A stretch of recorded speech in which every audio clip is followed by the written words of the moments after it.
পুৱতিতৰা ধাৰাবাহিকখনৰ আজি নিশা আহিবলগীয়া এপিছডৰ প্ৰম' মুকলি হৈছে। আজিৰ প্ৰমৰ প্ৰথম ভাগত আমি দেখিবলৈ পাইছোঁ পুলিচজনে কৈ আছিল, ছাৰ ইয়ে মুন্না বেদৰ সহাত।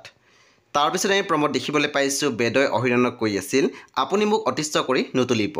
আপোনাক মই কিমানবাৰ ক'ব লাগে যে মই এইবিলাক কাম কৰা নাই। তাৰপিছত আমি প্ৰমত দেখিবলৈ পাইছোঁ অহিৰণৰ মাকে বেদৰ দেউতাকৰ আগত কৈ আছিল, মোক আপুনি ক্ষমা কৰি দিয়ক। মই বেদ আৰু আপোনাৰ ওচৰত দোষী।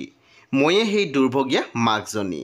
আমি দেখিবলৈ পাইছোঁ কথাখিনি শুনি বেদৰ দেউতাক আচৰিত হৈ পৰিছিল। সেই বন্ধু বান্ধৱীসকল আজি নিশা 9 বজাত ৰং টিভিত আহিবলগীয়া পুৱতিতৰা ধাৰাবাহিকখন খুবেই বেছি ইণ্টাৰেষ্টিং হ'বলৈ গৈ আছে। সেই আপোনালোকে চাবলৈ একেবাৰে নাপাহৰিব। পৰৱৰ্তী আপডেটৰ বাবে আপোনালোকে মোৰ চেনেলটো ছাবস্ক্ৰাইব কৰি কাষত থকা বেল আইকন টিপি দিবলৈ একেবাৰে নাপাহৰিব। আৰু প্লিজ আপোনালোকে মোৰ ভিডিঅ' এটা লাইক কৰি দিব।